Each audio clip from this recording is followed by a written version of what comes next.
Well, running is a great way to get in shape and to be healthy, but if you're new to the sport and you try to do too much too fast, you can face some injuries. We have Scott Wesche here with us from McKay Hospital Orthopedics and Sports Medicine. We're talking about ways to avoid injury. Thanks for coming in today. You're welcome. All right, yeah, let's start with training. I mean, that should be a no-brainer, but I think a lot of us are like, oh, I can go do 3 miles. I'm just going to go, right? Well, I mean, that's a good point. They call it the terrible twos. Too much, too often, too little attention to pain.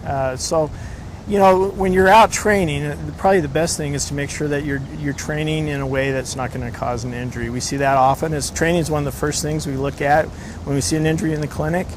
And so training, you know, increase in training should be no more than 10 to 15% in mileage as far as weekly mileage. That week. Yeah, no, and I've noticed if you're training like for a half marathon or something, there are a lot of sites online that will break it down like in 12 weeks or, you know, that kind of thing. Yeah, and it's following that rule, that 10 to 15% rule. Yeah, and I like that. That's a good way to do it.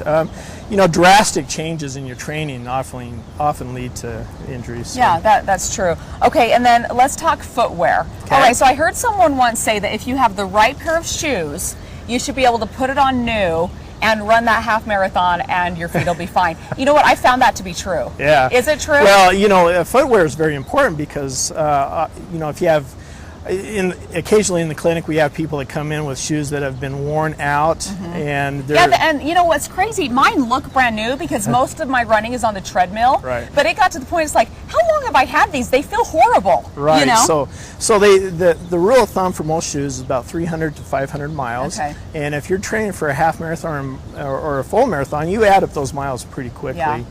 And you know, you can look at the shoe wear, and if it's wedging or if the tread's starting to go away, then it's probably time for new shoes. Yeah, okay. All right, and then warm up.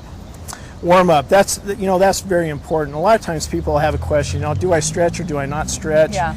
And it's all related to warm up. So warming up, whether it be, you know, a slow jog for a half a mile or, you know, even something else like on a stationary bike. But then the question is, do you stretch before you run? Yeah. Well, not unless you're warmed up. Okay. And so after a good run, it's a good time to stretch. And so, you know, the stretching is, you know, often a question. You know, can that cause injury? Well, yeah, sure it can. Okay. On cold, unwarmed up Right. tissue. Okay. So when you're warmed up, stretch. Okay. Cross training. Great. Yeah. Yeah. You know, a lot of people, especially runners, when they run so much. Why should I do more than that? You know, and really that's a good question. But the answer is you need to do more. You need to strengthen your core.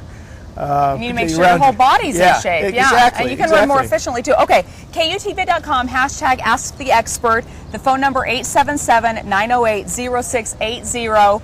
And Scott and experts will be standing by to take your calls. Thanks so much. Thank you.